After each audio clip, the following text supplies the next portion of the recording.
Welcome back to Nature Documentary for Sleep. If you enjoy these calm geography deep dives, leave a comment and like and subscribe.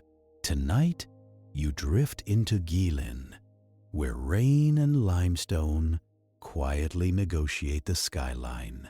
It is pre-dawn in Guangxi, humid air on your skin, and the Li River moving without hurry. Under your feet, the rock feels permanent until you remember calcium carbonate is willing to dissolve. The rain is not just water, it is water carrying carbon dioxide, turning mildly acidic on the way down. You follow a thin trickle into a hairline crack, because karst starts in the unremarkable places. Inside, the sound changes, drip by drip, and the real landscape becomes plumbing you cannot see. Above that hidden drainage, towers remain because everything around them is lowered, molecule by molecule. So when a storm loads the ground and a cave roof finally fails, what exactly determines whether the surface settles slowly or collapses into a sinkhole all at once? You do not get an answer in words. You get it in texture. The limestone under your palm is not smooth. Not really. It is pocked like a surface that has been nervously picked at for a very long time. The rain is gentle on your skin, but on the rock, it is a negotiation with paperwork. Every drop arrives carrying dissolved CO2, a tiny contract written in weak acid. You taste it when a bead runs down your lip, faintly sour, like a coin held too long. And then the first escalation arrives, right where the tourists never look. A narrow line in the riverbank soil is breathing, not metaphorically. The crack exhales cool air in a slow pulse, as if the ground is sleeping under a thin blanket. You step closer because curiosity is your most reliable bad habit. The trickle you were following does not spread into a puddle like normal water. It leans toward that line. As if pulled, the rainwater vanishes into it, not quickly, but decisively. You kneel, and the soil at the crack edge crumbles with almost no resistance. A pebble drops, and you do not hear it land. There is a delay, a soft tap far below, like someone flicked a glass in another room. That is your first real clue. This is not a surface landscape. This is a hollow landscape, pretending to be solid. You can stay on the riverbank and admire the silhouettes, or you can follow the water into the part of Guilin that actually decides the shape of Guilin. You choose the crack. Congratulations! Your scenic river morning has turned into an inspection of the planet's drainage problem. You angle your head toward the opening, and the air that comes out is cooler, damp, and old. It smells like wet stone and leaves that never fully became soil. The crack is too narrow for you to drop straight in, but it widens a few steps along, hidden by grass. You push aside a curtain of roots. Under it, the limestone is carved into shallow grooves, little runnels that point inward. Water has been choosing this route for longer than anyone has been naming rivers here. You find a spot where the rock has collapsed into a jagged mouth.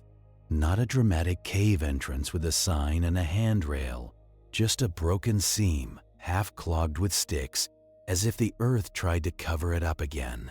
You lower yourself carefully, because the rock is slick with algae and the kind of mud that pretends to be solid. Your boot slips once, and your stomach tightens. If you fall, you do not fall onto a floor. You fall into a guess.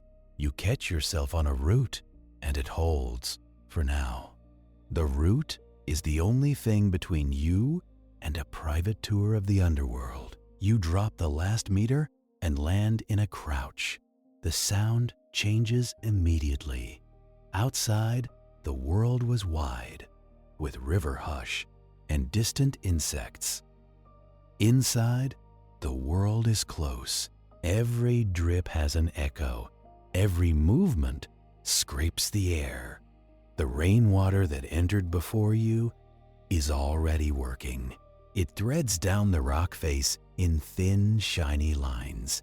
Where it touches, the limestone looks slightly darker, as if it is being erased with a damp cloth.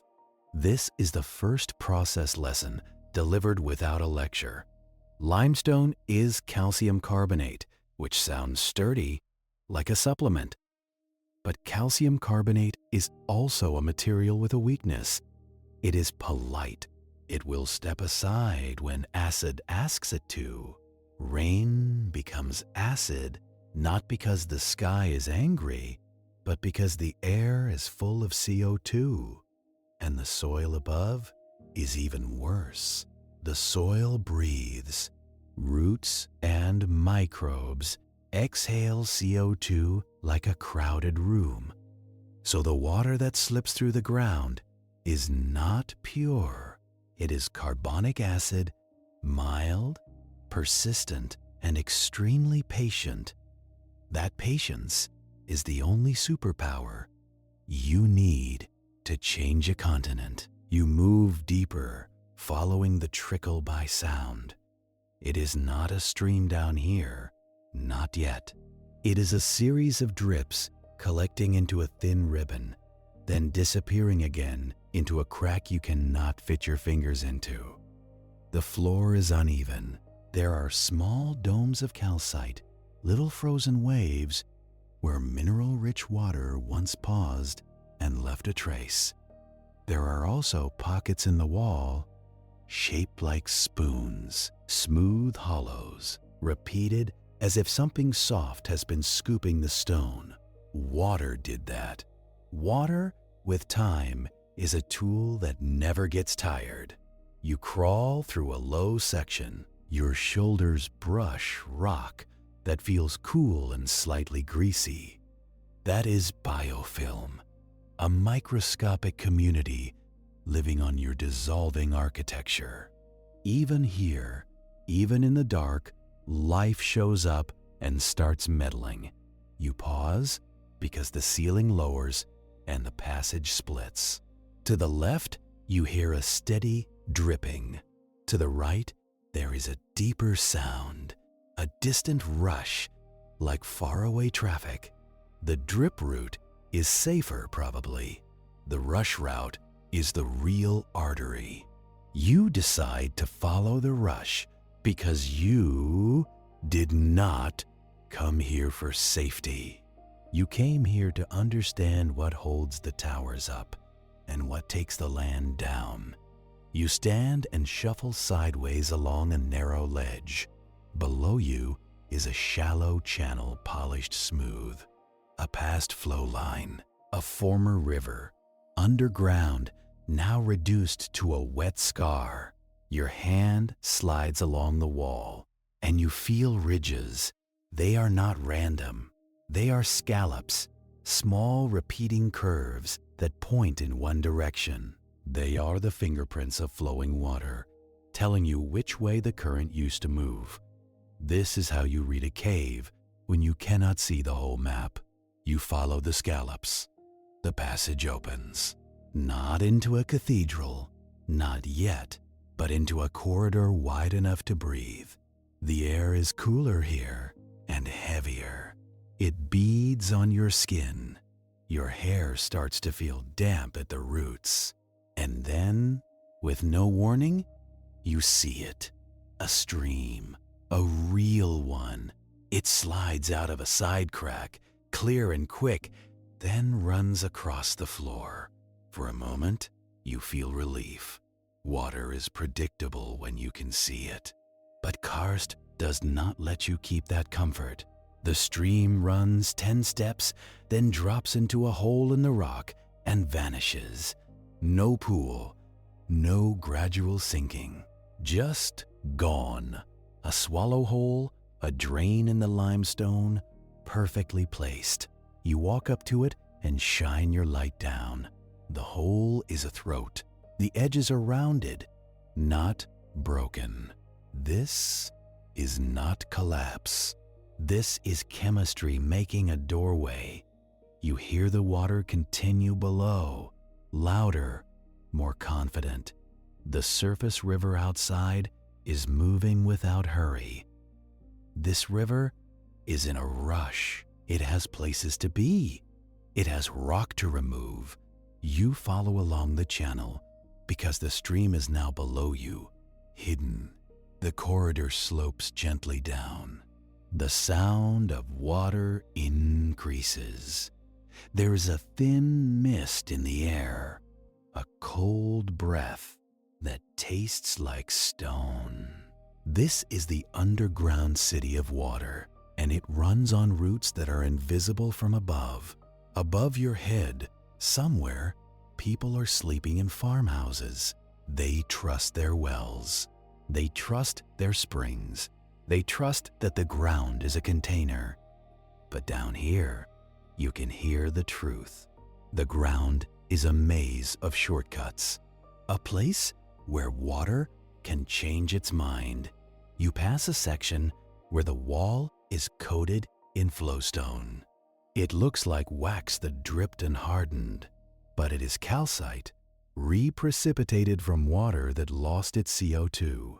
The chemistry is reversible in small moments. Dissolve here, deposit there. A slow shuffle of the same minerals, moved around like furniture in the dark. You reach a bend, and the floor drops. Not a cliff, just a sudden step, slick and worn. You lower yourself carefully, and your boot splashes. The stream has returned. It is wider now, and it fills a trench cut into the limestone. You crouch at the edge. The water is clear, but it is not clean in the way people mean. It is loaded with invisible limestone, carried as bicarbonate. The mountain is already in the river, just not as sand. You dip your fingers in. It is cold enough to sting. And then you notice something that makes you straighten slowly. The water level is higher than the stain line on the wall. There is a darker band of wet rock about a handspan above the current surface. A recent rise, a storm pulse. The cave remembers the last time the sky opened. The reason that matters is simple. If the water rises fast enough, it fills passages that are usually air. It pressurizes. It pushes into cracks. It turns tiny weaknesses into sudden failures. The answer to your earlier question is beginning to assemble itself. It depends on how full the plumbing is when the weight arrives. You keep moving because the corridor ahead narrows and the stream dives under a low ceiling. You can either turn back or wade in. The water is only shin deep, but the ceiling is low enough that you will have to crouch. You hesitate, listening. The distant rush is louder now. The cave is telling you there is a bigger conduit ahead. You choose to wade. Congratulations again. You are now voluntarily entering a place where the weather can catch you from below. You move slowly, one hand on the wall, feeling for stable rock. Your light catches tiny bubbles clinging to the ceiling. That is air trapped when the water rose. Evidence of flooding, recent enough to still look fresh. The ceiling above you is smooth, rounded, like a pipe. This is phreatic carving, formed when the passage was completely water-filled. No airspace, just pressurized water dissolving rock in all directions. Above, there is another kind, vadose carving, where water flows with air above it, cutting downward. Karst does both, depending on where the water table sits. And the water table is not a fixed line. It rises with storms, drops with drought, shifts with new sinkholes, and responds to the river outside, cutting its bed deeper. Everything you see up on the surface is a consequence of that invisible moving line. You clear the low section and stand in a chamber that finally feels open. The sound here is a constant low roar. The stream feeds into a larger channel, and the water disappears into darkness beyond your light. The walls are striped with mineral stains, pale tan and gray. There are small ledges where mud has dried, left behind when floodwater paused. This is a place that alternates between quiet drip and violent flow. A reminder that even underground, weather happens. You take a breath and listen carefully. From somewhere ahead, you hear a hollow boom, spaced far apart. Not thunder, not rockfall. It is water hitting air pockets, like a giant slowly slapping the inside of the cave. That means there is a drop, a vertical shaft, or a waterfall in the dark. And where water drops, it often erodes faster. It drills, it widens, it undermines. You edge forward, the floor is slick. Your boots find traction on rougher patches, then slide on smooth ones. You grip the wall again, you feel the limestone softness. It is not soft like clay, but it is not granite either. It yields to the right chemistry. At the edge of your light, the channel ends in a sudden black slot. The water pours into it and vanishes with a hiss. You crouch and shine down. You see nothing at first, then a faint glint far below. A pool, perhaps, reflecting your light. You toss a small pebble, and you count. 1, 2, 3, and then a splash. Deep enough to swallow a person, and deep enough to keep dissolving. Without interruption, you back away, because this is not a place to test gravity. You follow a side path that slopes around the slot. The cave guides you like a reluctant host. It gives you options, but none are comfortable. As you move, you notice thin cracks in the wall, joints, natural fractures in the limestone, formed long before the cave. Karst does not invent weakness. It exploits it. Water prefers joints because joints are already slightly open. So dissolution starts there, widening them, connecting them, turning a fracture network into a drainage network. This is why karst landscapes can change quickly when they choose to. Once a conduit connects, water focuses, flow increases, dissolution accelerates. It is the difference between a wet sponge and a fire hose. You continue, and the air warms slightly. That is a strange feeling underground. But warmth can mean you are approaching an exit or a place where outside air mixes in. Your light catches a draft moving a hanging strand of root. That root is reaching into the cave like a probe. It is drinking the cave's humidity. And then you see a pale glow ahead, faint but real. Daylight. The water's route is leading you back toward the surface, which is what it always does eventually. Water is loyal to gravity. It will leave any cave it can. You step toward the glow and hear the stream again, now louder, as if excited. The passage widens, then suddenly opens into a low arch. Beyond it is a spring. Water bursts out of the rock face with surprising force, clear and cold, and spills into a shallow basin before running off toward the river. It does not seep, it erupts. it is escaping. You step back into the humid heat of Guangxi, and the temperature change feels like a wet blanket thrown over your shoulders. Insects are louder here. The smell of vegetation is immediate. You turn and look at the spring. This is where the underground city makes itself visible. This is where the hidden drainage becomes a surface fact. A farmer has built stones around the outlet, guiding the flow into a narrow channel. The channel runs toward terraces you can just make out through bamboo.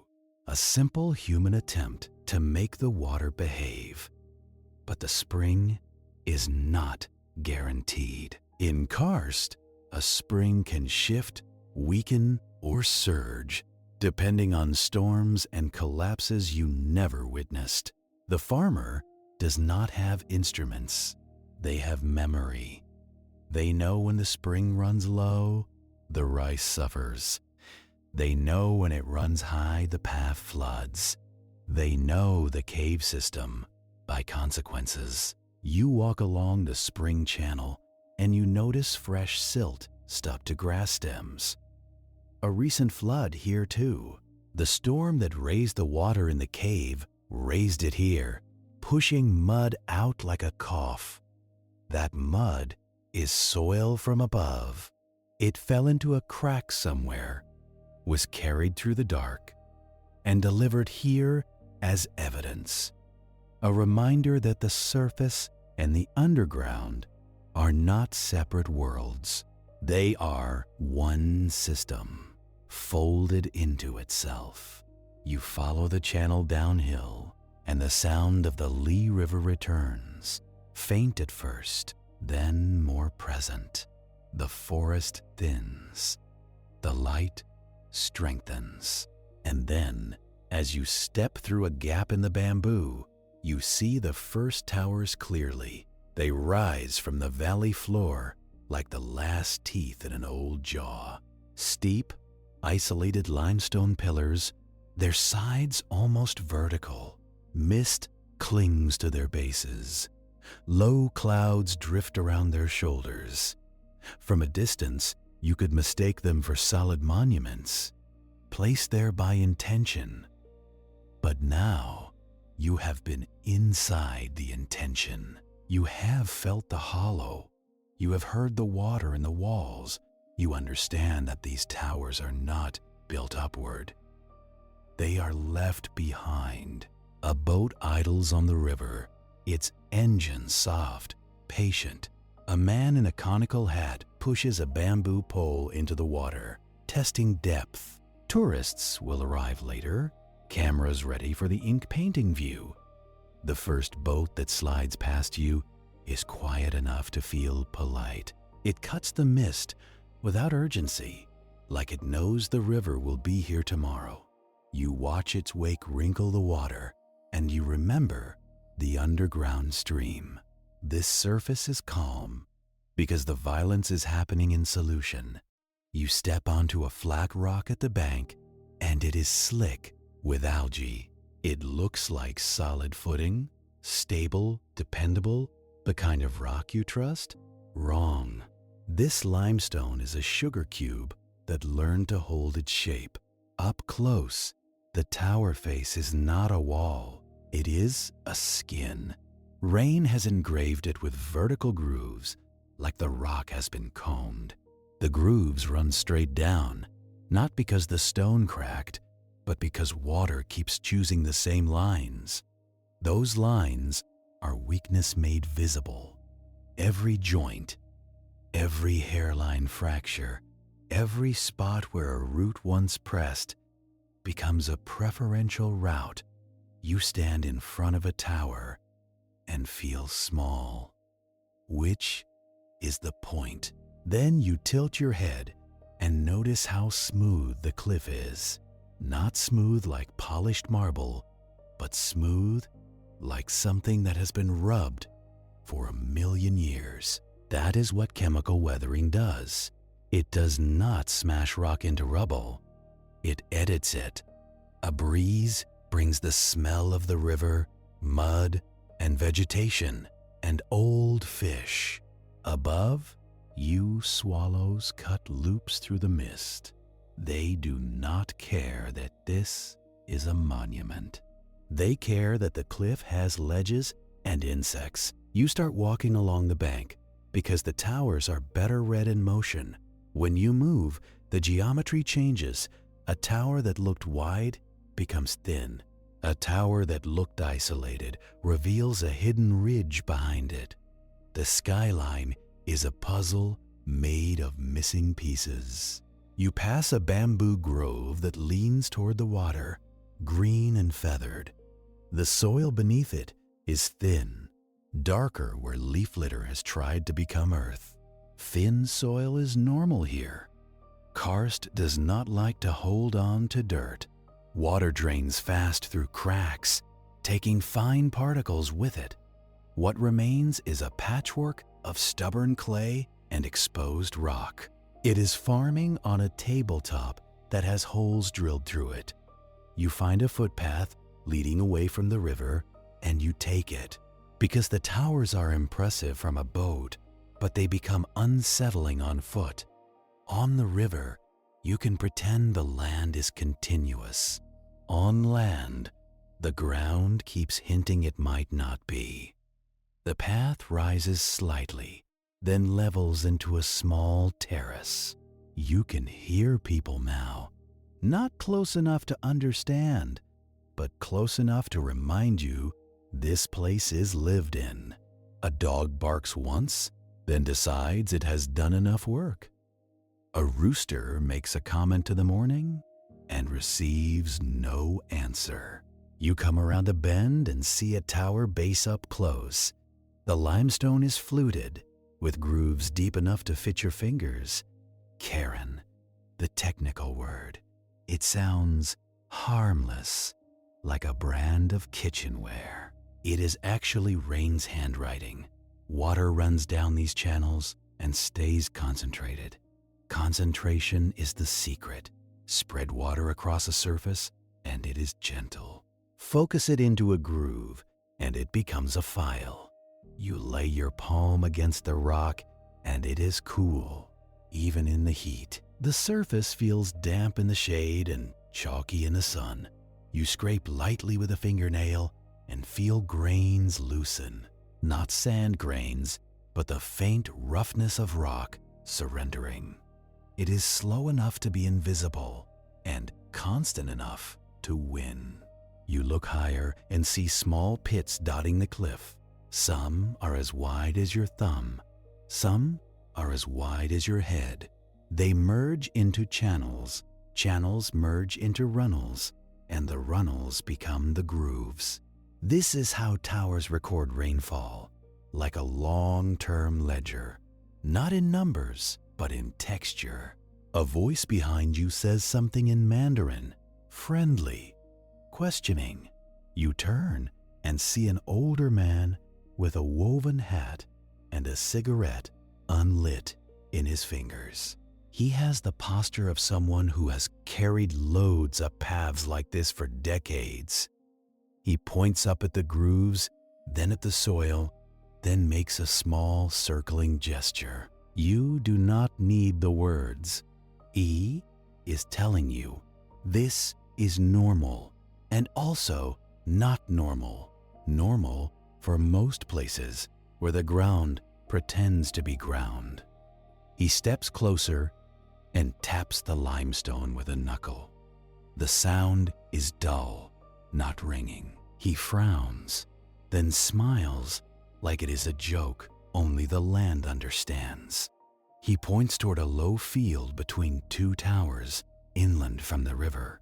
Then he makes a downward motion with his hand, sudden and final. Sinkhole. His eyes flick to yours, checking if you understand. You nod because you do. He gestures again. Come see. You follow him along the path, away from the postcard view. The air warms as the mist lifts. Humidity wraps around you like wet cloth. Cicadas start their daytime engine, loud enough to feel like pressure. You walk past a small garden plot. rows of greens in dark soil. The plants look healthy, but the ground around them is cracked.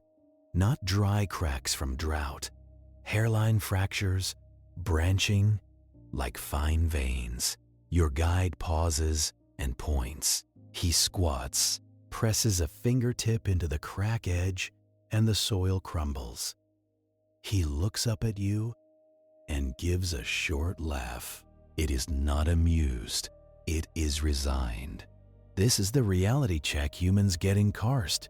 You can build on a field for generations, and then, one season, the field develops a mouth. He stands and walks on, careful where he steps.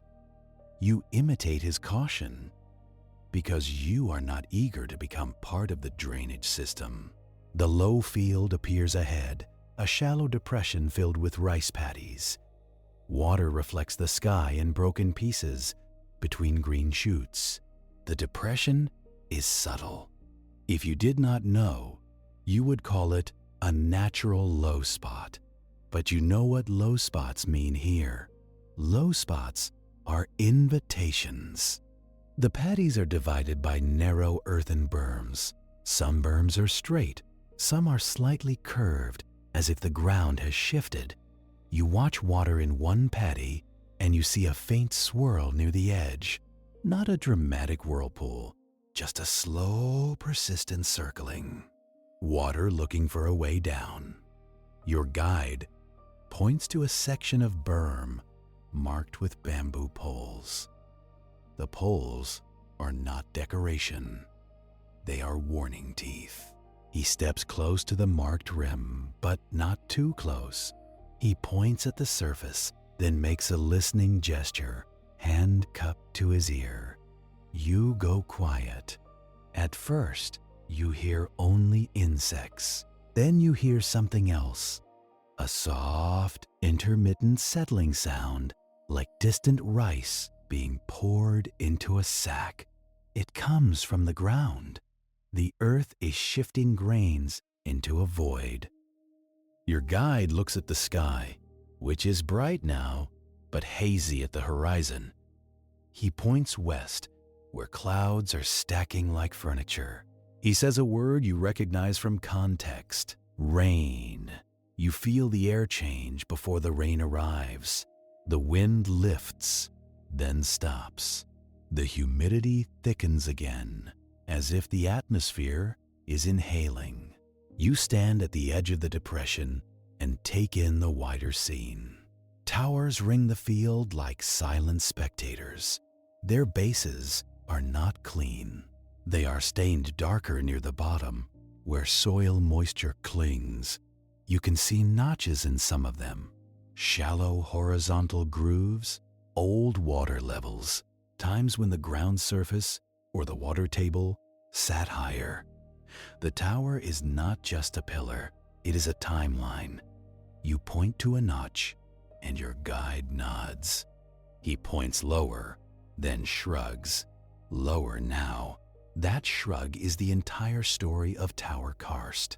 The land has been lowered around these pillars, not in a landslide, but in a quiet subtraction. Where did the missing limestone go? You already tasted the answer in the sour rain. It went into the water as invisible cargo.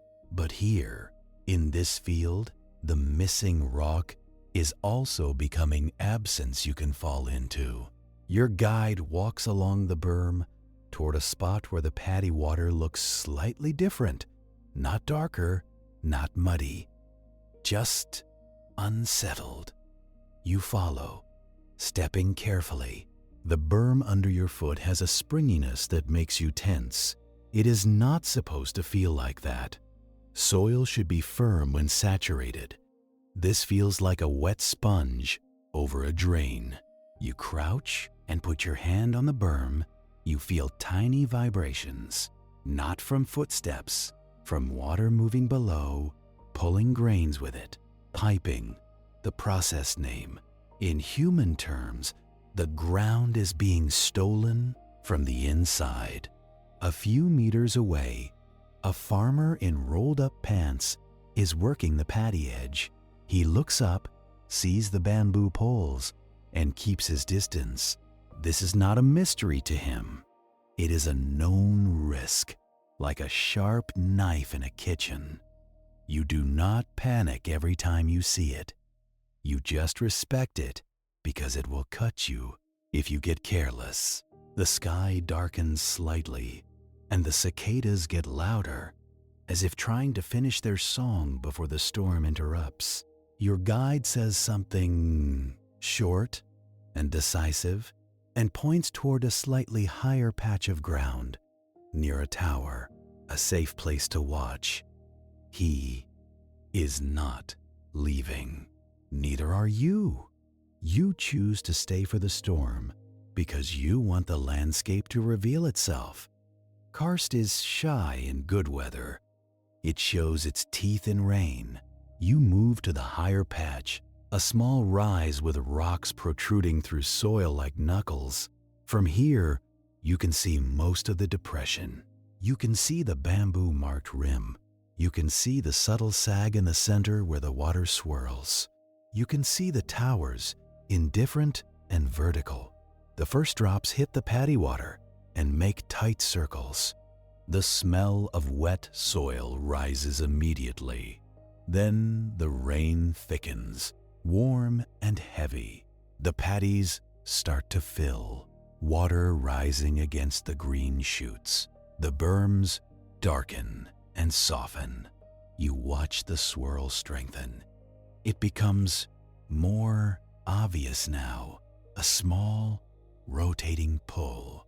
Not enough to be dramatic, enough to be inevitable. This is the delayed payout the land enjoys. It gives you subtle warnings, and then it acts like you should have left earlier. The depression begins to collect runoff from the surrounding slopes. Water sheets down tower bases, following cairn grooves, converging in the low field. Every groove becomes a gutter. Every gutter delivers more water to the same place.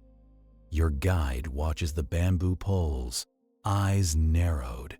He spits to the side, not out of disrespect, but habit. A thin crack appears in the berm near one pole. It is a line that was not there a minute ago. It widens slightly as water seeps into it. You hear the settling sound again, louder now. The ground beneath the paddy is being saturated, heavy, loaded, and somewhere below, a cavern roof is being asked to hold more than it wants to. This is the sinkhole question, finally becoming physical. Not all dissolution makes holes you can see. Most of it is quiet lowering, a gentle loss of height over time. But when voids grow large enough, the ceiling becomes thin enough. Then a storm arrives and adds weight, and the water table rises, changing pressure. The ceiling that was stable in dry air becomes unstable in wet mud. And stability is not a promise. It is a temporary agreement. The crack in the berm lengthens. A second crack branches off like a fork in lightning. The farmer who was working earlier has stepped back now. He stands under a simple rain cover and watches, expression flat. He has seen this before, or at least heard stories. The paddy water near the swirl suddenly drops by a few centimeters, not draining slowly, but stepping down, like someone lowered a bowl. Your guide makes a small sound, sharp. You lean forward, but you do not step closer. You listen. Under the rain, you hear a low gulping. The ground is drinking. The bamboo poles tremble. One pole tilts slightly inward, as if the rim is leaning toward the center. The rain is now loud enough to blur other sounds, but you can still hear the earth settling, a continuous soft hiss. The paddy water is no longer level. It slopes toward the swirl, pulled. Then, in a moment that is both sudden and slow, the center of the depression drops. It does not explode. It folds. The surface skin of soil and plants breaks like wet paper, and the water pours into the opening. Mud slides after it, carrying rice shoots, roots, and chunks of berm. A sinkhole opens its mouth and takes the storm. Your guide grabs your sleeve and pulls you back a step, firm. The rim is not stable. The first collapse is rarely the last. The hole widens as edges slump inward, saturated soil losing cohesion. The sound changes from rain on water to water falling into space. It is a hollow roar, like a bathtub drain scaled up to something that can swallow a field. You smell raw earth now, deeper soil exposed, anaerobic, and sour. The farmer under the cover says something, voice raised over the rain. It is not surprise, it is confirmation. This is what they feared, what the bamboo poles were for. A section of footpath berm breaks and slides in, taking a narrow plank bridge with it. The bridge was nothing fancy. 2 boards, some rope, the kind of thing you rebuild without paperwork. It vanishes anyway, because Karst does not care about your convenience. The hole continues to drain. Water funnels down, carrying suspended clay like smoke. The rice paddy has become a spillway into the underworld. Somewhere below, the cave you walked earlier is receiving this storm like an unexpected guest. The water table is rising, passages filling, air compressing, and the plumbing is rewriting itself right now under your feet. Your guide points at the rim and shakes his head. Do not go near. He points to the poles, now leaning at different angles. Tomorrow they will place new ones, farther out. The map has changed. The rain eases slightly, as if satisfied. The sinkhole keeps gulping anyway, because the void below has capacity. This is the part tourists do not photograph, not because it is ugly, because it breaks the illusion of permanence. You stand in the wet heat and watch a landscape being edited live. You realize how quiet the collapse actually was. No fire, no ash, no cinematic boom, just the sound of water finding a shortcut and soil accepting gravity. Chemical erosion does not need drama to be irreversible. It just needs time and a moment of failure. Your guide lights his cigarette now. Finally, the flame struggles in the damp air, then catches. He inhales and exhales slowly, smoke mixing with rain mist. It looks like the ground is steaming, but it is just weather and breath. Still, the image fits. A fresh sinkhole always feels like the earth exhaled. He gestures again, as if narrating without words. He points at the towers around the field. Then he points at the hole. Then he sweeps his hand across the depression. This, he implies, is why towers stand. The land between them is what loses the fight. The storm fades into a steady drizzle. Water continues to pour into the sinkhole, but slower now. The paddy levels settle into a new shape, drained in places, pooled in others. The farmer steps out from his cover and approaches the rim cautiously. He holds a long bamboo pole and probes the edge. The pole sinks into mud like it is probing soup. He withdraws it and looks at the wet mark, judging depth. Then he plants a new pole farther back, marking a safer boundary. That is how humans adapt here, not by stopping the process, but by moving their lives around it. You and your guide retreat to the higher patch and wait. because fresh collapses have aftershocks. Edges keep slumping as water drains and weight redistributes. You watch the rim for movement and you see small chunks peel away. Each peel is a warning. After an hour, the rain stops completely.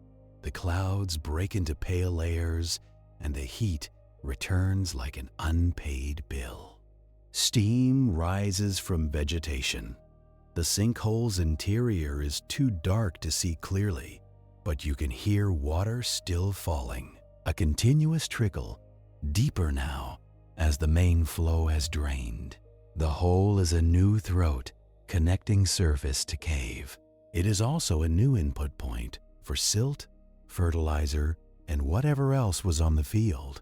Karst does not filter kindly. Pollution goes straight into the veins. Your guide walks the perimeter at a distance, scanning for more cracks. He points out a line where the soil has pulled apart, a subtle arc, a future rim, perhaps. The sinkhole might widen over days or stabilize for decades. Karst likes uncertainty. You sit on a rock outcrop and let the sound of dripping slow your thoughts. The towers stand around you, unchanged in shape, but now changed in meaning. You can no longer see them as just pillars. They are what is left after subtraction, and subtraction is still happening. As evening approaches, insects shift their tone again. Cicadas quiet down, replaced by softer calls in the undergrowth. The air cools slightly, and the sinkhole's rim begins to steam less. Your guide stands beside you and watches the field like someone watching a sick relative. Not grief exactly, more like vigilance. He knows tomorrow will involve work, rerouting water, rebuilding the little bridge somewhere else, negotiating with a new boundary. He says something and points toward the river again. Back. You nod, because there is nothing more to do here tonight except respect the hole. You walk away along the path you came, keeping to higher ground. Behind you, the sinkhole keeps draining, persistent as breathing. Ahead, the towers catch the late light, their faces striped with shadow and moisture. You start to notice small things you ignored earlier. Tiny rockfall scars at the base of one tower, pale fresh limestone exposed, loose fragments in the soil, sharp edges not yet rounded by rain. Gravity is also working here, joining chemistry. Dissolution makes voids and undercuts. Then gravity takes the opportunity and drops pieces. The towers are durable, not immortal. You keep walking because standing still makes you imagine the rock giving up beneath you. You keep your eyes low, watching for fresh fractures in the soil.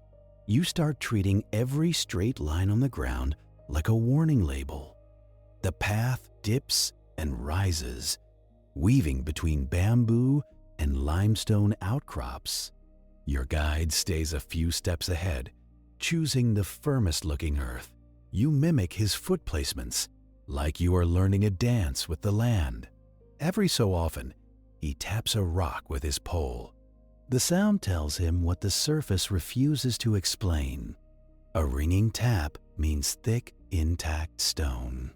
A dull tap means the rock is fractured, maybe hollow, maybe wet inside. This is field work, not in a lab coat, but in rolled sleeves. And habit. You pass a tower whose base is undercut, a shallow notch like a bite mark. It is not from a chisel or a river crash or a landslide. It is from water lingering at the contact between soil and stone. The moist band at the base is where carbonic acid gets extra time. Time is the only ingredient it never runs out of. You look up, and the tower narrows as it climbs. Its top is rounded softened by centuries of rain. Its sides are fluted, like wax after too many summers. You think you are looking at a hard thing resisting soft weather. Wrong again. You are looking at a hard thing being selected by soft weather. The tower is what remains after everything else was more soluble, more fractured, more connected to the plumbing. Your guide leads you back toward the river, and the air opens up. The Lee River appears between trees, a slow gray-green ribbon. Boats now move more frequently, low engines murmuring. Tourist noise arrives in small bursts, laughter and camera shutters. It feels like a different universe from the Sinkhole field, even though it is close enough to smell. That is the trick of karst. It can be catastrophic in one spot and postcard perfect 10 minutes away. You step onto a flatter bank where smooth stones have been piled into a crude edge.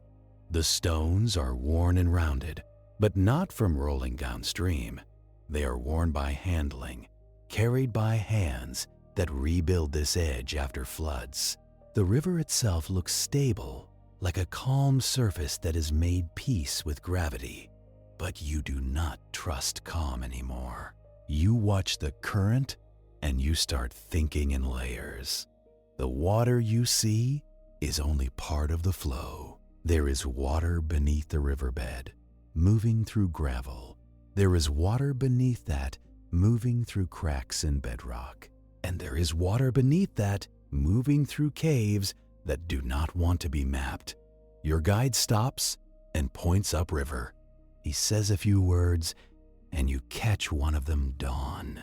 Not dawn in time, but dawn in direction. The way back to where the day began. He wants you to see the towers from the river again, now that you have watched a field collapse. He wants you to feel the contrast, because contrast is how the lesson sticks.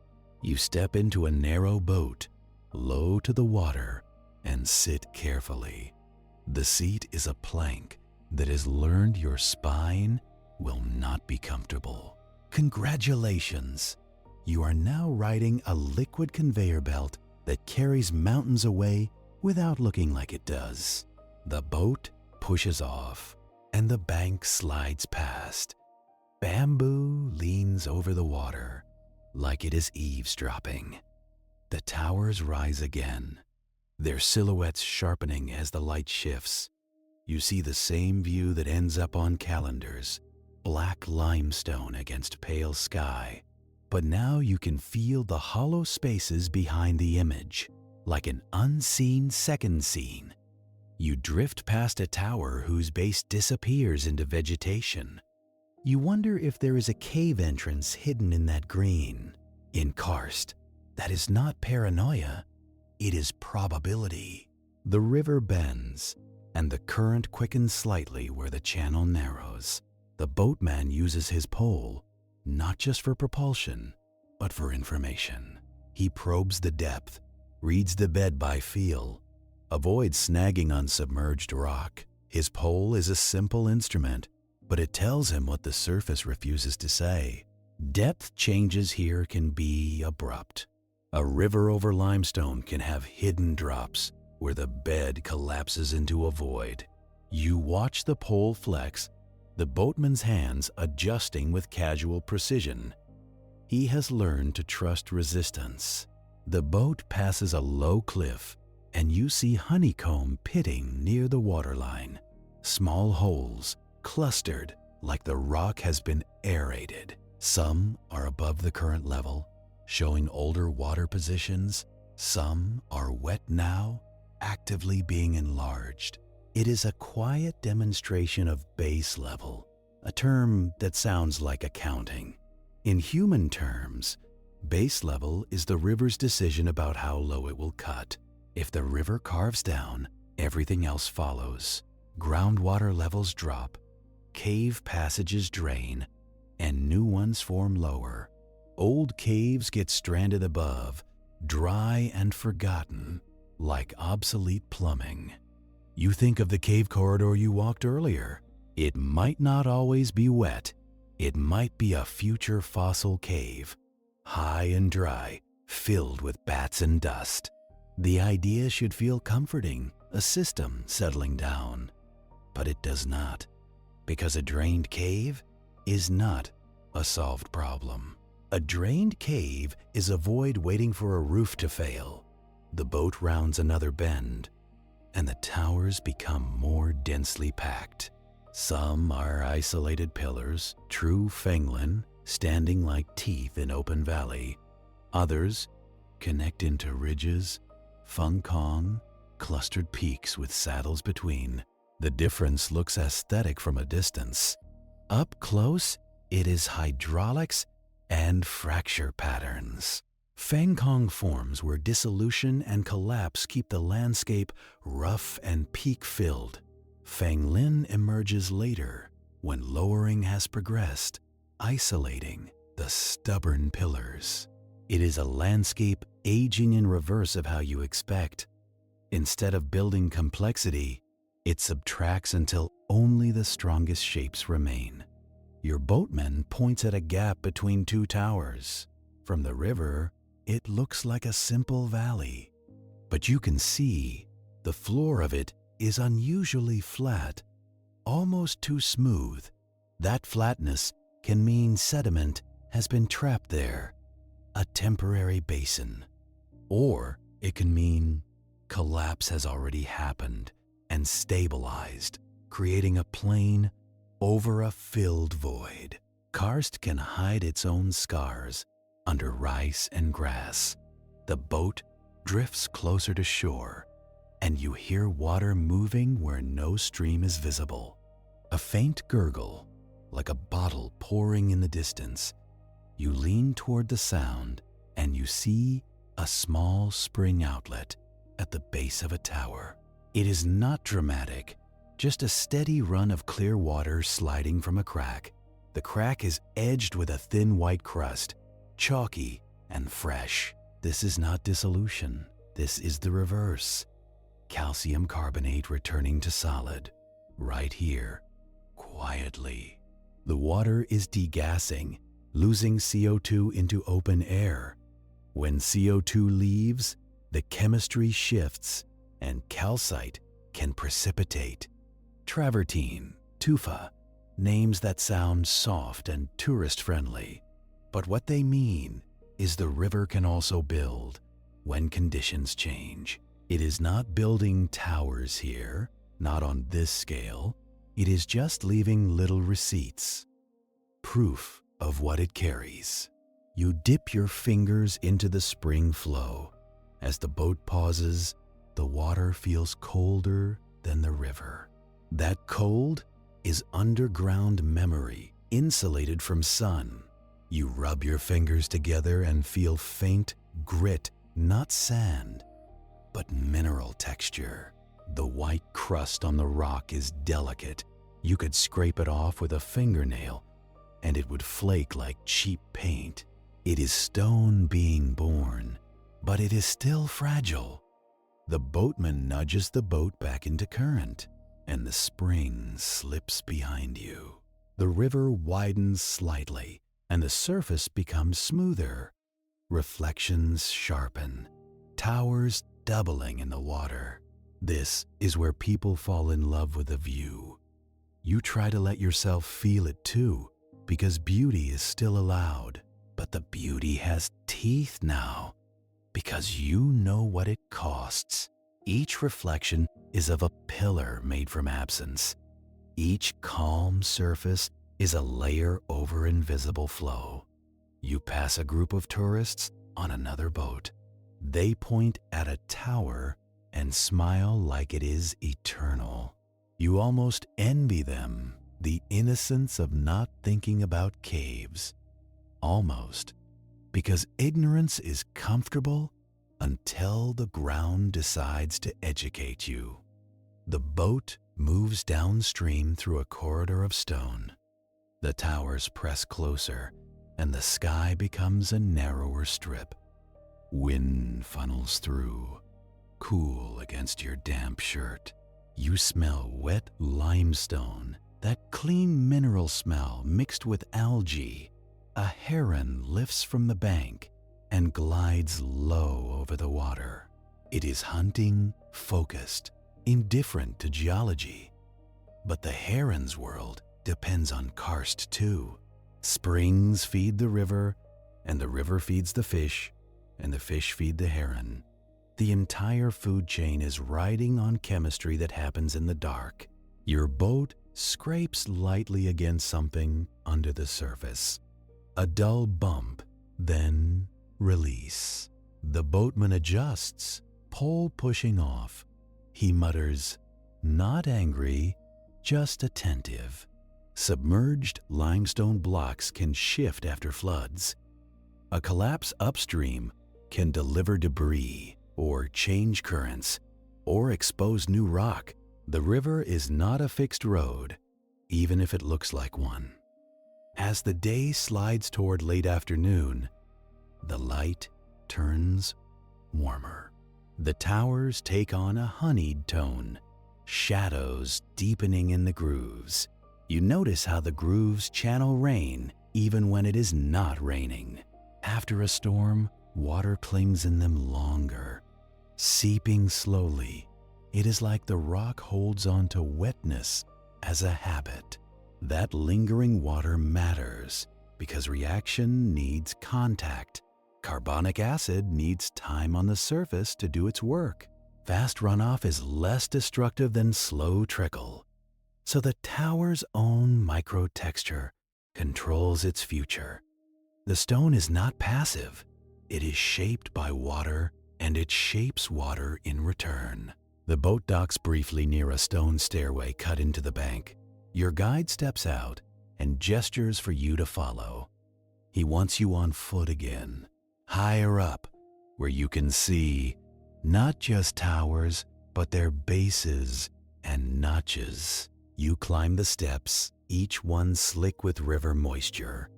Your shoes squeak slightly, a small humiliating sound in an ancient place. At the top is a narrow path leading to a low overlook. It is not a dramatic cliff, just a rise above the river. From here, you can see a sequence of tower bases lined along the valley, and you can see something you missed earlier when you were distracted by height. Many towers have a subtle horizontal line, a belt of discoloration and undercutting. Some belts are close to current ground, others are higher, like old shorelines on a cliff. These are notches, carved when water lingered at a stable level. Not necessarily the river itself, sometimes groundwater, sometimes floodwater ponded. The notches are evidence of former base levels. They are the landscape's archived screenshots. You crouch and trace one notch with your fingers. The rock inside the notch feels rougher, more eaten. It is where water sat and worked the same band repeatedly. Above it, the rock is fluted. Below it, the rock is stained by soil contact and splash. This tower has been in different relationships with water over time. Sometimes it stood in a higher plane, surrounded by more limestone. Sometimes it stood with water lapping its sides. Now it stands above drained fields and a river that has cut lower. The tower stayed while the context changed. That is the paradox you are here to hold in your mind. How can something remain while everything around it disappears? The answer is boring, which is why it is powerful. Because removal is selective. Water follows fractures, and fractures are uneven. Some blocks are more jointed, more broken, more connected.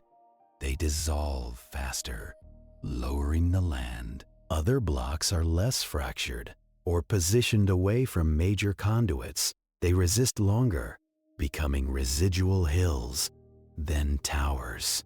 This is differential dissolution, a phrase that sounds like a math class.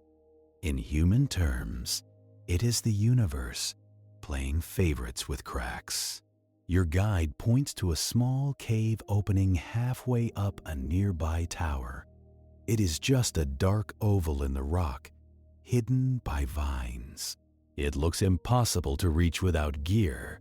He tells you a story in fragments, gestures, and a few English words. When he was young, he says, "That cave was wetter. There was a drip inside, constant.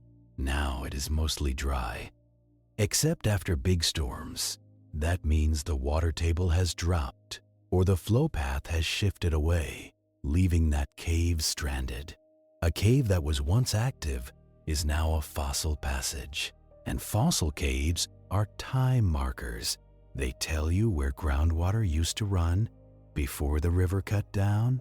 The Lee River, by carving deeper, pulls the whole underground system downward. Caves form near the water table because that is where flow concentrates. When base level drops, the water table follows and new caves form lower.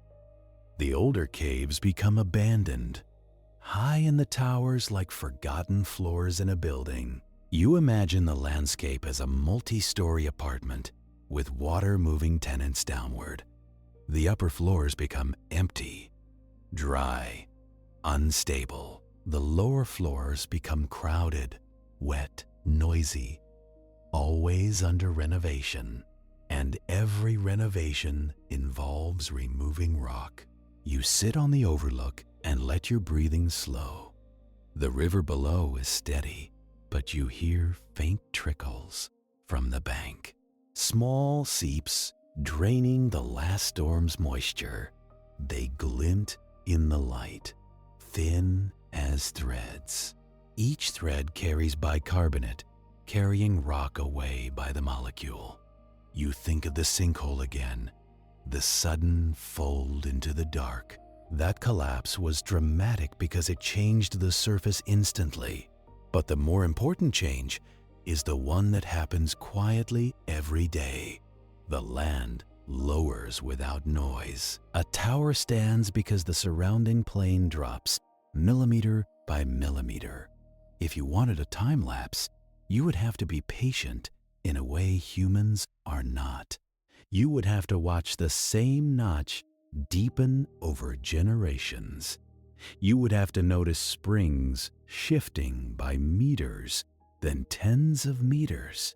You would have to record villages moving their wells. You would have to measure the Lee River cutting down grain by grain. Most people do not do that. They take photos and call it timeless. You stand again because sitting too long makes you feel the dampness in your bones. Your guide leads you along the path to a slightly different angle. From here, you can see a tower cluster with a saddle between peaks. The saddle holds a strip of soil and trees, a green bridge between stone. Your guide points to the saddle and then makes a downward motion. He is telling you that saddles can become collapse lines. If dissolution enlarges conduits beneath, the saddle can fail. Then, two peaks that were connected become isolated towers. You are watching the future segmentation of a ridge. The idea is unsettling because it makes the skyline feel temporary, but it is also strangely comforting because the planet does not need your approval. It does what chemistry and gravity require. The sun lowers and the towers throw long shadows across the river. Your guide takes you back down to the boat. The boat drifts again, and you let the motion quiet your thoughts. You start to do the mental rewind your brain has been avoiding. You picture the towers not as isolated pillars, but as the ribs of a former plateau. Once, there was more limestone everywhere. Not dramatic towers, just a higher, more continuous surface. Rain fell on it for thousands of years, then hundreds of thousands. water entered fractures, dissolved rock, widened joints, caves formed at the water table, linking into networks. Sinkholes opened and captured surface flow, turning rivers into underground commuters. The surface began to lose height, not by crumbling, but by dissolving. And as the Lee River cut down, the whole system stepped lower. Old caves stranded, new caves formed. More rock removed, more void space created. Eventually, only the less fractured blocks remained high enough to look like monuments. That is how you get a tower landscape. Not by construction, but by subtraction. You try to hold that image, a plateau, slowly being eaten. It feels like watching a candle melt, but the candle is a continent, and the flame is rain. The boat slows near a bank where the water ripples oddly. Not wind ripples, but a localized disturbance, like something is bubbling up. Your guide leans forward and points. A small upwelling, a subtle boil on the river surface. It could be a spring emerging through the bed, pushing groundwater into the river, or it could be water draining down through a bed crack, a reverse leak. In Karst, rivers can lose water as easily as they gain it. The river is not always a giver. Sometimes it is a donor to the underground, feeding caves with surface flow. That matters for the towers too. If the river loses water into the subsurface, it can accelerate dissolution below. More flow through conduits means more chemical work. The underground gets busier, the voids grow, the roofs thin, and then, someday, you get another sinkhole, another surprise mouth. Your guide tells you, in a few careful words, that some years the river runs lower, not just seasonal low, lower in a way that worries farmers. Wells drop, springs weaken, and the water tastes different. Taste is a crude instrument, but in rural Karst, it is real data. If water spends longer underground, it dissolves more limestone, becoming harder. If pollution enters a sinkhole, it can travel fast and appear in springs with little warning. The water can become cloudy after storms, carrying fine clay from collapse zones. People learn to read their water the way sailors read clouds. You look at the smooth river again, and it feels less innocent. It is a messenger carrying both nourishment and risk. As evening deepens, the boat returns toward a familiar river bend.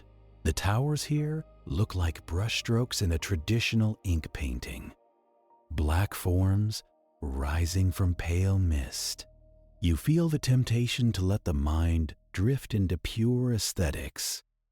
But your mind keeps snagging on details now. You see the Karen grooves, and you imagine runoff, concentrating. You see a notch, and you imagine an old water table. You see a patch of bare rock at a tower base, and you imagine recent rockfall. Every pretty thing has a process behind it, grinding patiently. The boat docks near a small riverside clearing. There is a simple structure nearby, wood and tin, selling drinks and snacks. You step off the boat and the ground feels firm in the way limestone likes to pretend. Your guide buys something warm from the tin roof stand and hands it to you without ceremony.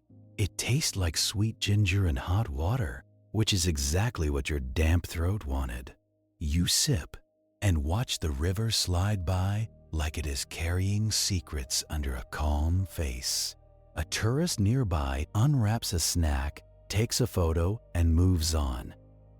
They do not look at the water long enough to notice how it works. You do. Because now you know the river is not just water. It is a solution.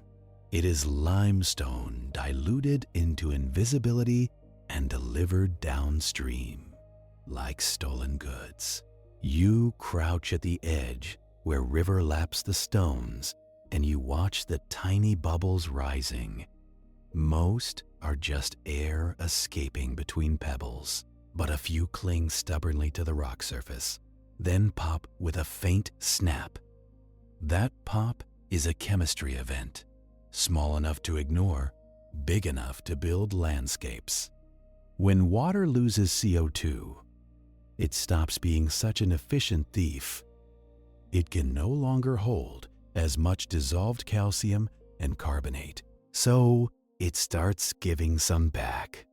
Not in dramatic slabs, not in a new tower overnight, in thin crusts, in powdery edges, in delicate deposits that flake under a careless fingernail. You stand and follow your guide along a narrow path beside the river. He is taking you toward a place where the water talks louder. You can tell because the path tilts toward sound. A low hiss becomes a steady murmur, and the air ahead feels cooler. The river bends around a cluster of towers, and the current quickens. The water breaks into ripples, then into small standing waves over hidden rock. Here, the river is forced to breathe harder. It churns. It mixes with air. It lets go of some of its dissolved gas. And that matters because this is where the missing mountain sometimes returns. You reach a shallow rapid where water slides over a pale ledge near the bank. The ledge looks almost artificial, like poured concrete, slightly terraced. It is not concrete. It is travertine, calcium carbonate reprecipitated from the same system that dissolves the towers. It forms where water emerges from underground, rich with bicarbonate, then hits open air and turbulence. The CO2 escapes, and the dissolved load becomes solid again, grain by grain. You touch the surface, and it feels rough, like dried foam. It is surprisingly light-looking, porous, full of tiny holes. That is why people call some of it tufa, because it looks like stone that forgot to become dense. Your guide points at a thin sheet of water spilling over the edge. The sheet is clear, but at the lip, it leaves a faint white line, a fresh deposit, probably from this season. You can see how it thickens around moss, coating living green with pale mineral armor. Life and geology collaborating, whether they meant to or not. This is the reversal you were promised. The limestone did not vanish. It changed form, changed location, and changed speed. Up on the towers, it leaves slowly, molecule by molecule. Here, it returns just fast enough to be seen. You watch the water long enough to notice the pattern. The deposits grow where the water is thinnest and most agitated. Where it spreads into a film, it degasses easily.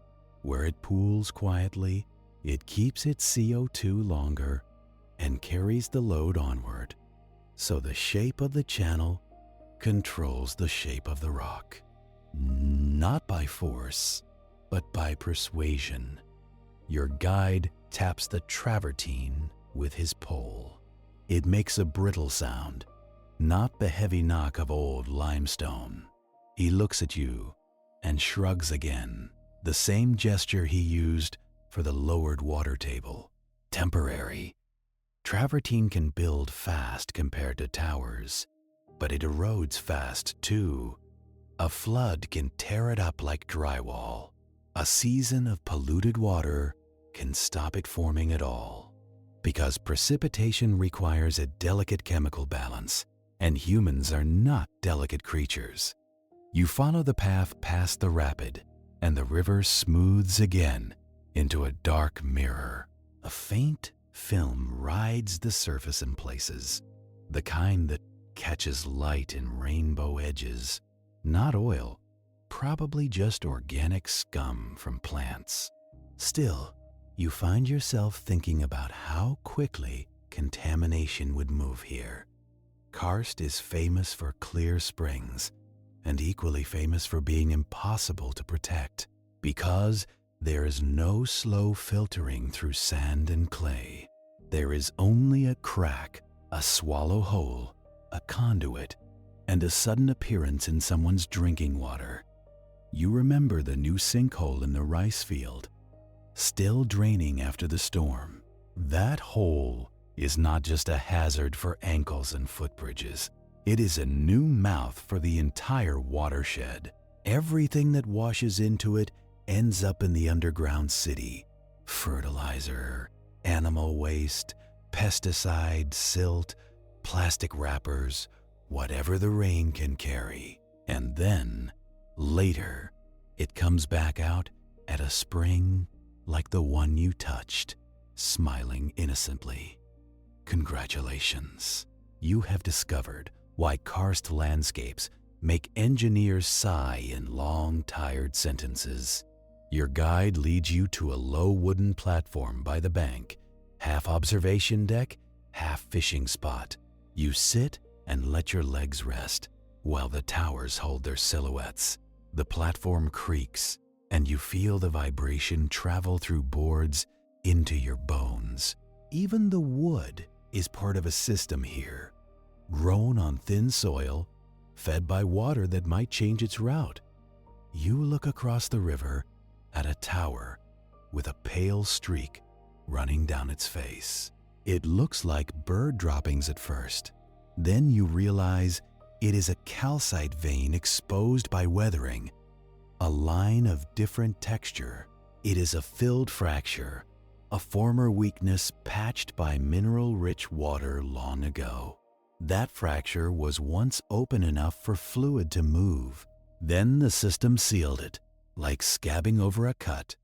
But the patch is not always stronger than the original rock. Sometimes the vein dissolves faster, sometimes slower, depending on crystal form and impurities. So even the repairs become new vulnerabilities. You close your eyes for a moment and listen. The river is steady, but underneath it, you imagine channels. Some are wide enough for a person to crawl. Some are thin as a finger. All are working because water never stops seeking lower. The trick is remembering that the towers are not the main event. They are the leftovers. The main event is the empty space being negotiated below. Your guide stands and motions for you to follow again. He is not done showing you evidence. He takes you away from the tourist stalls, down a quieter side path under bamboo shade. The air smells like wet leaves and cooking smoke from somewhere hidden. In the distance, a motorbike coughs along a road you cannot see. You walk until the river sound fades, replaced by a softer, more intimate sound, dripping. Not from rain. The sky is clear now, from a spring seep tucked into a limestone notch at the base of a small hill. The seep is slow, almost shy, forming droplets that gather and fall into a shallow basin. Around the basin, the rock is stained orange and brown, iron in the water oxidizing. It looks like rust, which is exactly what it is, just born from groundwater. The basin overflows into a thin channel cut by hand, guiding the seep into a ditch. Your guide squats and points at the flow, then at his mouth. Drinkable. He scoops some into his palm and sips. Casual. You hesitate because you are you, and you have seen where water goes in this landscape. Then you sip anyway, because the only honest way to learn karst is to trust it once. The water tastes hard, faintly chalky, like it has been stored in stone. It tastes clean, but also mineral, a reminder that purity is complicated. Your guide nods, satisfied. He points up the slope above the seep, where the soil is thin and patchy. He is telling you this spring depends on that slope, and on the towers, and on the caves you cannot see. If the water table drops, this seep stops. If a new sinkhole captures the drainage, the seep might weaken or vanish. And if pollution enters upstream, the seep will deliver it faithfully. Karst is loyal that way. It does not judge what you pour into it. It only transports. You follow the slope upward a little, because your guide wants you to see something else. He leads you to a low rock outcrop, barely taller than your knee, covered in shallow grooves. The grooves look like someone dragged fingers through soft wax. They are oriented downslope, all pointing toward a small notch in the rock. At the notch, the grooves converge, and the rock surface drops into a tiny hole, a miniature swallow, the kind that starts a big story. Your guide points at the hole and makes a circling motion again. Water goes in, and then he points toward the spring seep you just drank from. Water comes out. You cannot prove the connection with your eyes, but the landscape is telling you to imagine the plumbing between those 2 points. A crack widens into a conduit. A conduit feeds a cave.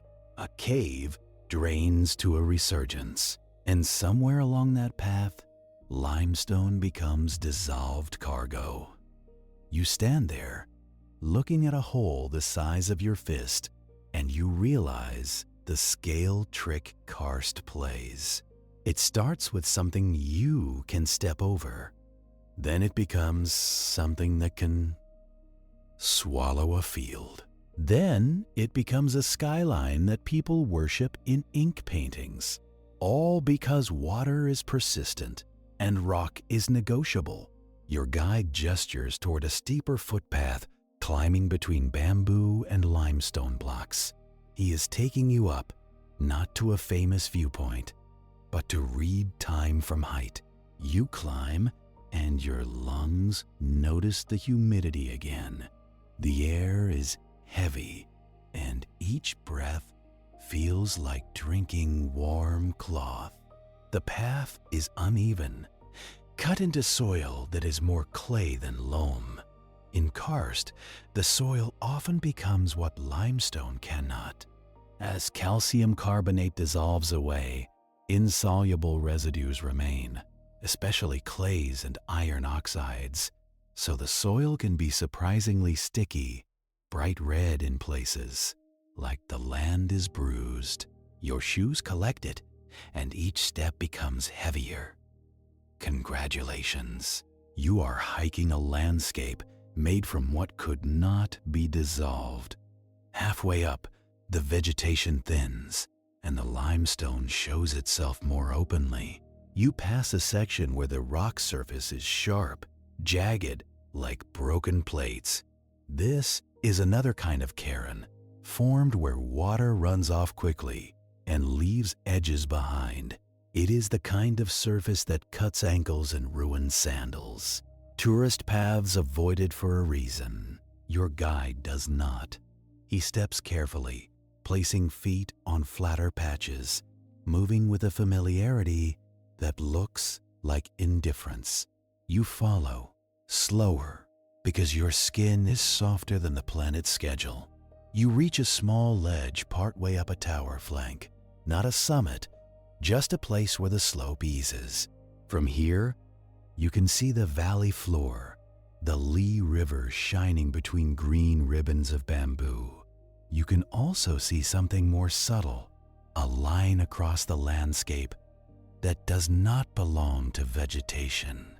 A faint bench, a terrace like a ghost road running along the base of multiple towers.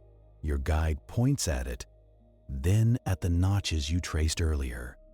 same level. That bench is not a human terrace. It is an old surface level, a former plane that once reached higher before dissolution lowered it. You stare, and the mental rewind becomes easier. You can imagine the valley filled with limestone up to that bench. The towers were not towers yet. They were bumps on a plateau. Subtle relief. Then the plateau was eaten down, and the bumps became residual hills. Then the residual hills were isolated by further lowering, and now they stand like monuments. Your guide squats and picks up a small limestone fragment from a crevice. He rubs it between his fingers, and fine powder coats his skin. He holds his fingers out to you, and you see how easily the surface sheds. This is not crumble in human time, but it is constant in geologic time. The fragment has tiny holes and channels, like sponge. Those are solution pores, small voids where water has already been.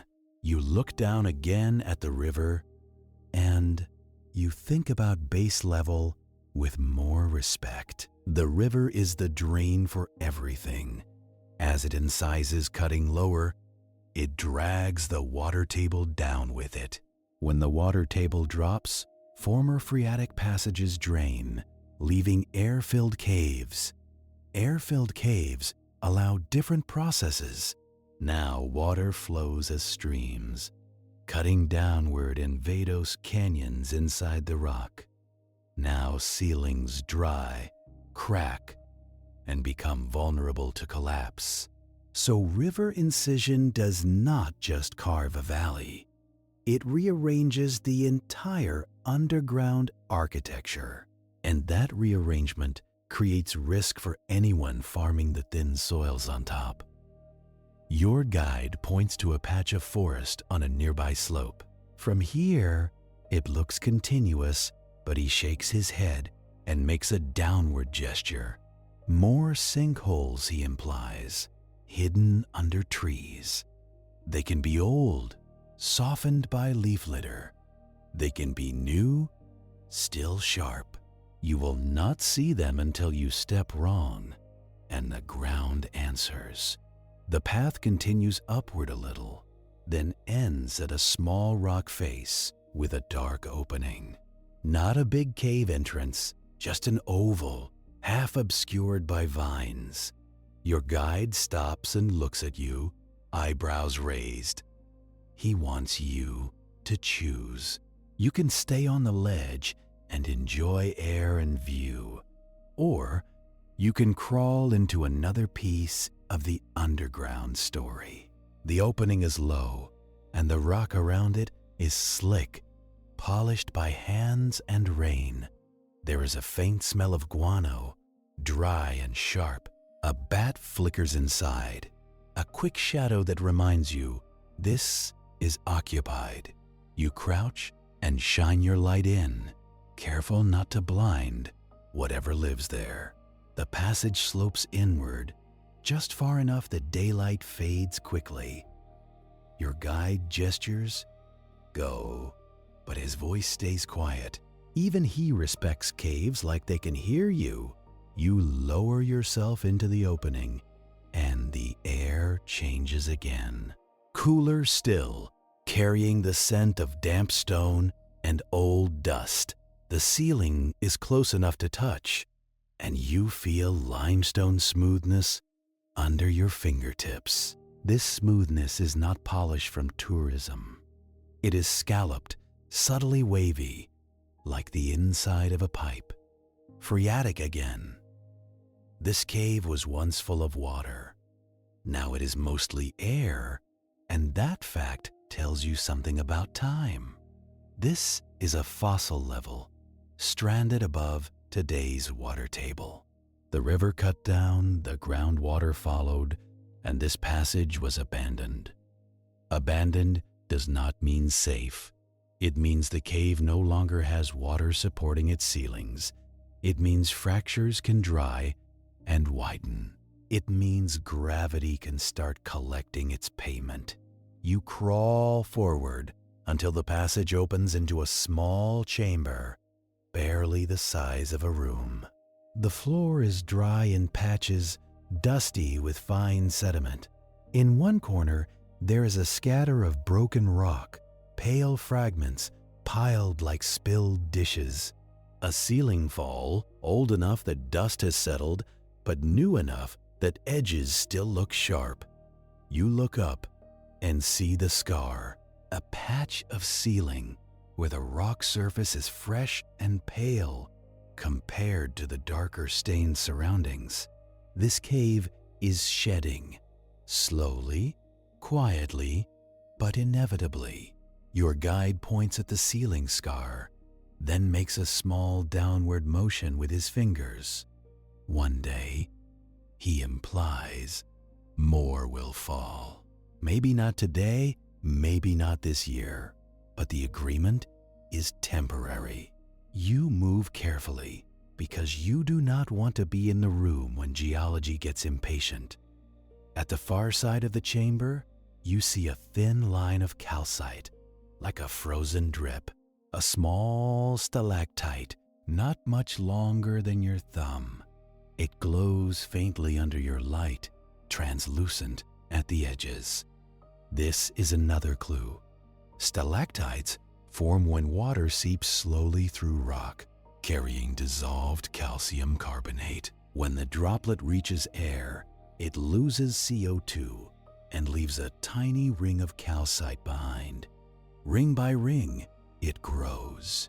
So, even after the cave is abandoned by flowing water, it still participates in the chemistry. It still leaks. It still breathes. And those slow drips tell you the surface above is feeding it, drop by drop. Your guide points at the stalactite, then at the valley below, then at your chest. He is telling you something simple and darkly funny. You are standing inside a tower, and the tower is still dissolving from the inside. Not fast enough to see, fast enough to matter. You imagine rain seeping down through fractures, through soil rich with CO2 from roots. You imagine it entering this cave ceiling, moving along micro cracks, dissolving a little calcite. Then you imagine the drip forming, leaving a deposit. Dissolve above, deposit below. A local shuffle of calcium carbonate, like the tower is rearranging its own bones. Meanwhile, outside, the tower face is being fluted and pitted by runoff. Inside, void space is adjusting and occasionally collapsing. Outside, tourists photograph permanence. Inside, the tower is quietly renovating itself toward failure. Your guide leads you back out into daylight, and you blink at the sudden brightness. The humidity hits you again like a warm hand. You stand on the ledge a moment longer, letting your eyes adjust to a world with distance again. The tower behind you holds its cool darkness like a secret it will never confess. Your guide watches your face, waiting for the look people get when they realize rock can be hollow. Then he starts down the path without drama, because in Guilin, drama is weather. You follow, careful on the clay that sticks to your soles like guilt. The slope is steep enough that your knees complain, but not steep enough to stop anyone. That is the problem with dangerous landscapes. They stay accessible. As you descend, you notice the bench again, the ghost terrace cut across multiple tower bases. It sits at the same height, like a watermark on the valley, a former ground level, preserved not as ground, but as a line of evidence. You are not just walking through scenery now. You are walking through a before and after, stacked in the same place. At the bottom, the air thickens with river smell again. algae and damp stone. The boatman is waiting, leaning on his pole like he has all night. Your guide exchanges a few words, quick and casual, and you step back into the boat. The plank seat finds your spine again, and you accept the terms. The river carries you downstream, and the towers slide past like slow teeth. You keep staring at their bases, because now you know the base is where the argument happens. The top is where people take photos. The bottom is where water lingers, roots breathe, and chemistry works overtime. A breeze comes down the valley and dries your face for a second. It feels almost kind. Then the humidity returns, and you remember kindness is not part of the contract. The boat rounds a bend, and the current quickens over a shallow riffle. The water brightens where it thins, and you see pale stone under the surface, limestone bedrock, smoothed and pitted like an old bone. This is where the river meets the same rock it is carrying away. You lean over and watch bubbles gather and break against a submerged ledge. Every bubble is a tiny release of gas, a tiny shift in chemistry. If you could see the dissolved cargo, the river would look crowded. Instead, it looks clean, and that is how it gets away with it. Your guide points to the far bank, where a spring-fed side channel enters the Lee River. The water there is slightly different, a clearer ribbon inside the darker flow. It slides in with confidence, like it knows it has been underground. Along the channel edge, pale crust coats pebbles and plant stems.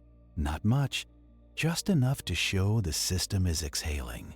This is where the dissolved mountain tries to become a mountain again, and it almost works. You step off at a shallow landing, boots sinking into wet silt. The side channel is cold enough to sting your fingers. You crouch and watch it glide over moss and roots, moving too fast for mud to settle. That speed is another karst trick. In many landscapes, groundwater is slow, filtered, patient. Here, it can sprint through conduits straight from sinkhole to spring, which means the water arrives clear and cold and carrying whatever it touched. Your guide scrapes a little of the pale crust from a rock and rubs it between his fingers. It powders easily, like chalk on a blackboard. He holds it out, and you see the absurdity. A whole tower can dissolve into invisibility and come back as dust on your skin. He gestures upstream, then downstream, making a long, sweeping motion. The point is simple. Dissolution does not end at Guilin. The chemistry keeps traveling. The carbonate leaves these towers, rides rivers, and eventually reaches bigger water. And when it does, it changes that water too. You walk along the channel for a few minutes, away from the louder boats. The ground here is soft, built from fine sediment that the river drops when it relaxes. You can feel how temporary the bank is, how willing it is to reshape. A fisherman stands knee-deep, unmoving, like a statue that learned patience from geology. His line trembles once, then stills. He is watching the surface for movement. You are watching the surface for absence.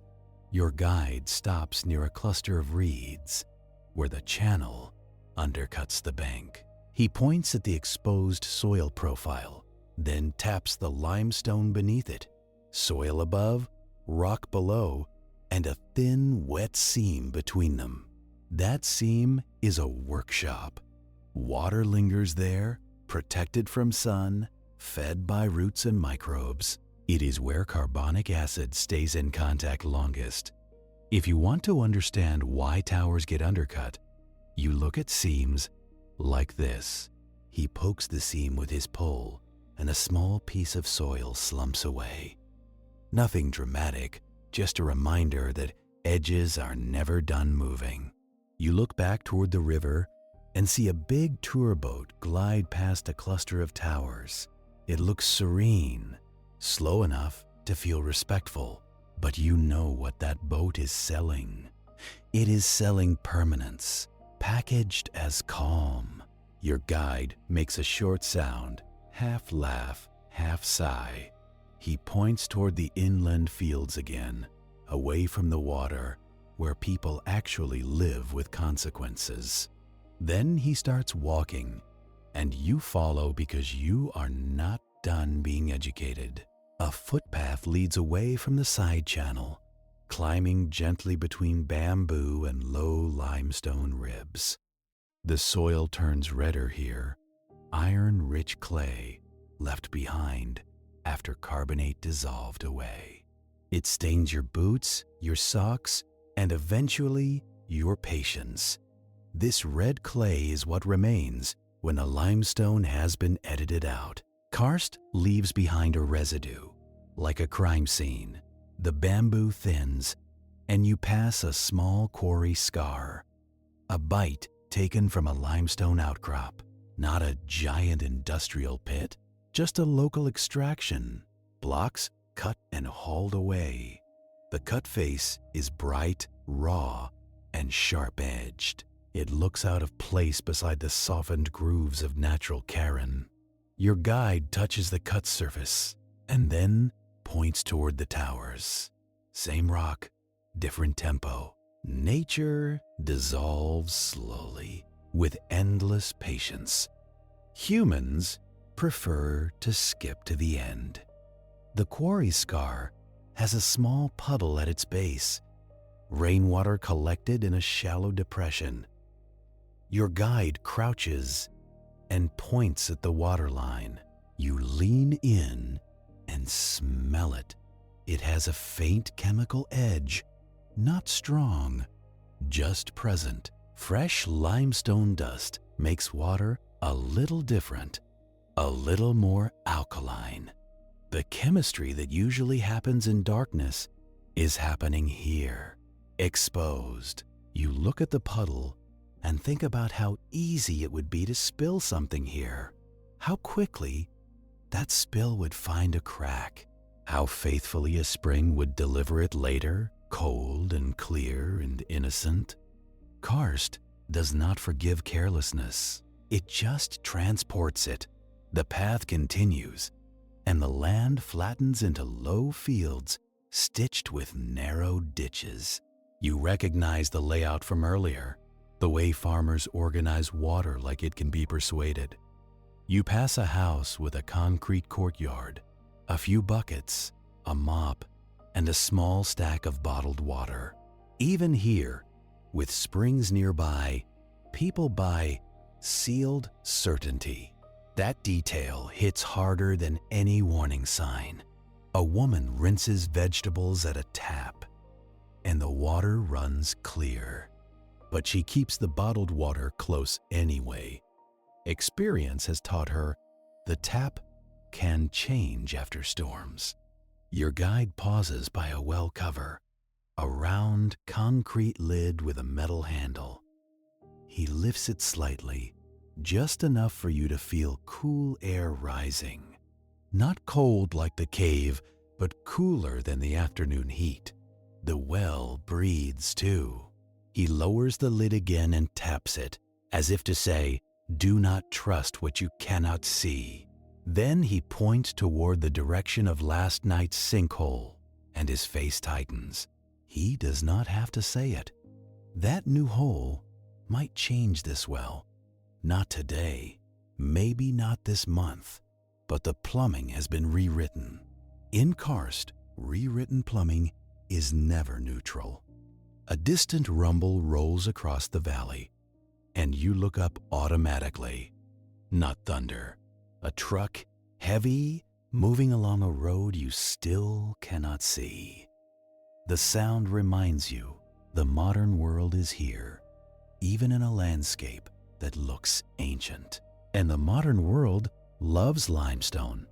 It loves it for cement, for aggregate, for building. It loves it enough to remove it faster than rain ever could. Your guide leads you toward a low ridge where the fields end and rough limestone rises again. He wants you to see the contact between human order and karst disorder. At the ridge edge, the ground becomes pitted and uneven, a pavement of jagged cairn. Between the limestone ribs are pockets of red soil, each one holding a small plant like a stubborn compromise. This is where you can feel how thin the life support layer is. One good rain and a pocket drains too fast. One drought and the same pocket bakes hard and cracks. Farmers learn to read these micro basins like weather. Your guide steps across the jagged limestone with the ease of someone who has learned every safe foothold. You step slower because the rock is sharp enough to punish mistakes. The cairn edges scrape your soles and threaten your ankles. Congratulations! You are walking on limestone that has been carved into knives by rainwater. He stops at a shallow depression in the rock, a bowl-shaped hollow filled with muddy water. He points at the water, then points at the bottom of the bowl, a tiny drain hole, no wider than your finger, swallowing water. A miniature version of last night, happening in silence. He takes a leaf and drops it on the surface. The leaf circles once, then drifts toward the hole.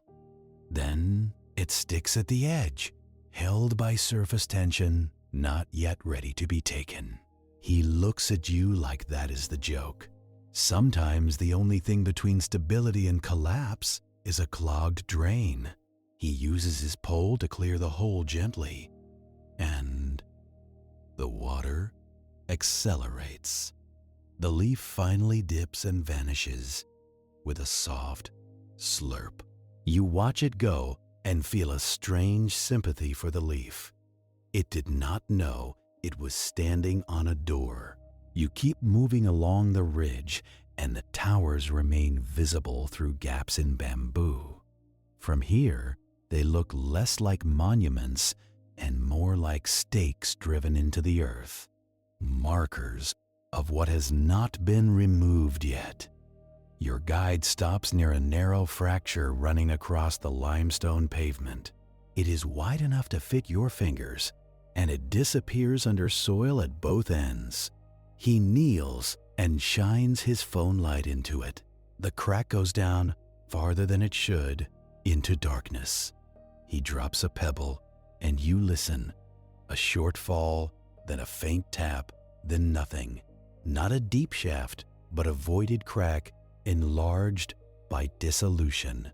This is how sinkholes are born, not as sudden holes, but as an expanding undermining. The surface stays intact until it cannot. Your guide stands and draws a rough circle in the air above the fracture. This area, he implies, is watched, not with instruments, with memory.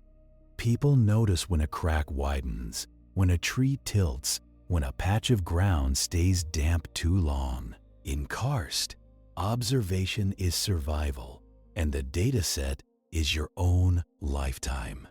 The sun lowers toward late afternoon, and light becomes softer, more forgiving. The towers turn golden at their edges, and the valley looks calm enough to believe in.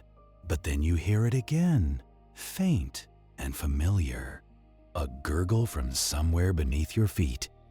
Under the ridge, water moving in a conduit, hidden but not silent. You pause and focus on it, because it is easy to miss if you do not listen.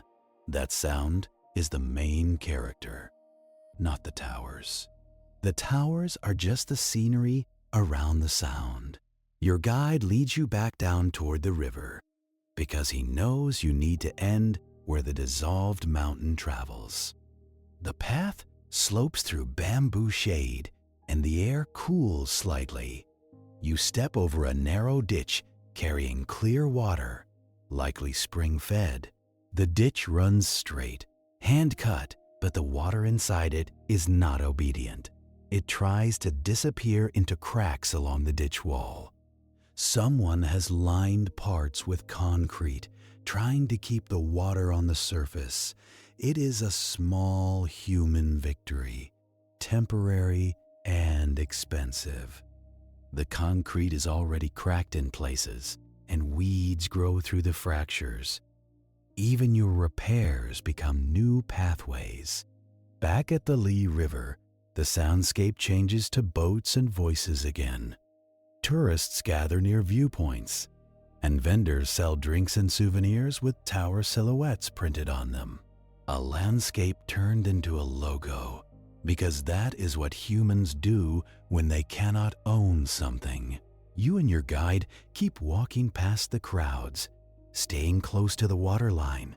He wants you to watch the river like a chemist would, not like a poet. The river surface reflects towers and sky, but you focus on the parts that break reflection. Riffles, eddies, upwellings, the places where water meets air and changes state. At a bend, the river presses against a limestone bank and undercuts it, not dramatically, just enough to form a shallow overhang. You crouch and look into the shadow beneath it. The rock there is darker and slick, coated with algae and wetness. This is where dissolution and abrasion meet. The river carries little sediment here compared to a muddy mountain river, but it still has grit, fine sand, clay, organic bits, all of it scrubbing at the base.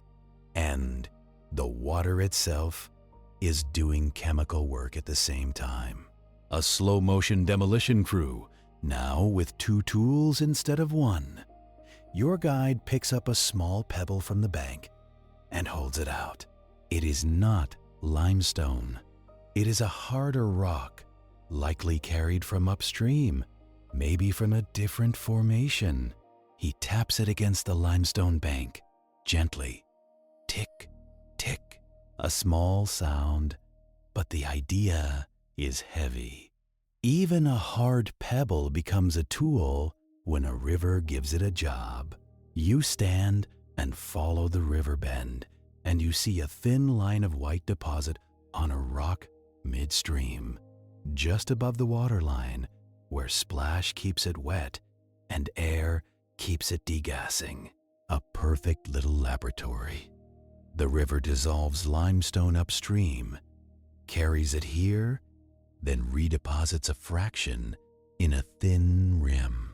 It is like the river is constantly writing and erasing the same sentence. Your guide points at the deposit and then points at the towers, sweeping his hand between them. Breathing, he says in English, the one word he wants you to keep. This system inhales CO2 into rain and soil. It exhales CO2 at rapids and springs. It moves carbon back and forth between air, water, and rock. Karst is not just a landscape. It is a slow, chemical lung. You walk to a calmer stretch where the river deepens, dark green and reflective. A fisherman's net hangs on a pole, drying in the air. The net smells faintly of river life and something metallic. Your guide crouches and points at the water, then at your throat. A question. Would you drink this? You do not answer immediately, because the honest answer depends on the day. In dry season, perhaps, when the water is clear and spring steady. After storms, when sinkholes swallow muddy runoff, maybe not. That is the cruel part. The river can look identical, and behave differently underneath. Your guide nods as if your silence is the correct response. He stands and looks upriver, where towers fade into haze.